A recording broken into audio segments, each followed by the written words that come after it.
Thank you. Rallies were held across the state today as education activists continue to rally against potential cuts in state aid to school districts. One of those rallies today began in Rome and ended in Utica. News Channel 2's Gary Liberator has more on this. The day started in Rome at Fort Stanwix and ended at the state office building in Utica, but the message was the same in each city. I know firsthand how it's like going to a public school and for a school not to have a lot of funding. For instance, I remember being in chemistry and I had a Regents that year, but we didn't have enough supplies for a lab.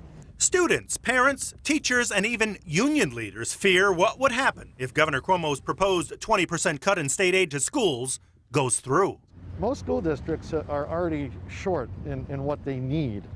And what's going to happen with the governor's 20% cuts will be the loss of sorely needed services such as emotional and social needs for children. So we're going to lose our social workers and our guidance counselors and the encore things that students really enjoy and need, sports programs.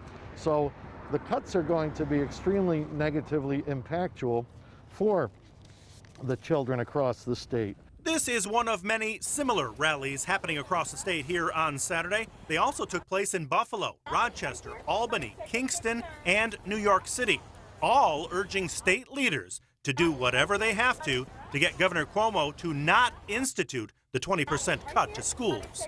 Senator Joe Griffel also weighed in on Saturday. My understanding right now is the governor is withholding money. Whether or not he ultimately decides to cut remains to be seen. Unfortunately, under the budget that was approved, which I voted against, there was authority given to him to make decisions accordingly in context of the pandemic.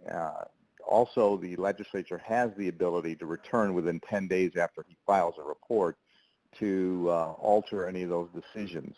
These education activists say they will keep their fight up and say don't get fooled by the small numbers that turned out on Saturday. They purposely had a small group due to COVID. We're taking a safe approach, but in the upcoming weeks there will be activism across the state.